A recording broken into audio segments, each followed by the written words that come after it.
ഭാഗികം 1 സമം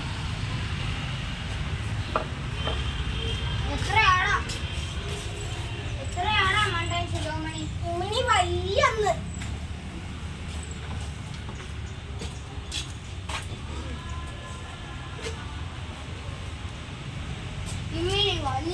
അവന്റെ ഇമ്മിണി വലിയ ഒന്ന്. ഒന്നും രണ്ടല്ലേടാ. അതെങ്ങനെ ശരിയാവും?